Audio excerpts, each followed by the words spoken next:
ബുദ്ധി, യുക്തി, ചിന്ത സകലതും സമർപ്പിച്ച് നിൽക്കുമ്പോൾ മാത്രമാണ് കർത്താവിന് നമ്മളിലൂടെ പ്രവർത്തിക്കുവാൻ സാധിക്കൂ.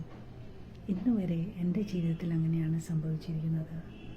അല്ലാതെ നമ്മൾ മറ്റുള്ളവരെ നോക്കി അനുകരിക്കാനും അവർ ചെയ്യുന്നത് പോലെ ചെയ്യുവാനൊക്കെയായിട്ട് നോക്കുമ്പോൾ നമ്മുടെ നാച്ചുറലായിട്ടുള്ള ആ സ്വഭാവം നമ്മളിൽ നിന്നും പോവുകയാണ്.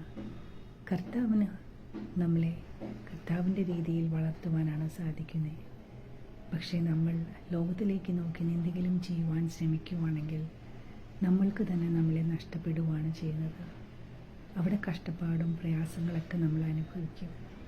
പക്ഷേ കർത്താവിൻ്റെ അഹിതത്തിൽ നമ്മൾ നിൽക്കുവാണെങ്കിൽ അവിടെ പൂർണ്ണ സ്വാതന്ത്ര്യത്തിലും ആനന്ദത്തിലും സന്തോഷത്തിലും നമുക്ക് നിൽക്കുവാനായി സാധിക്കും.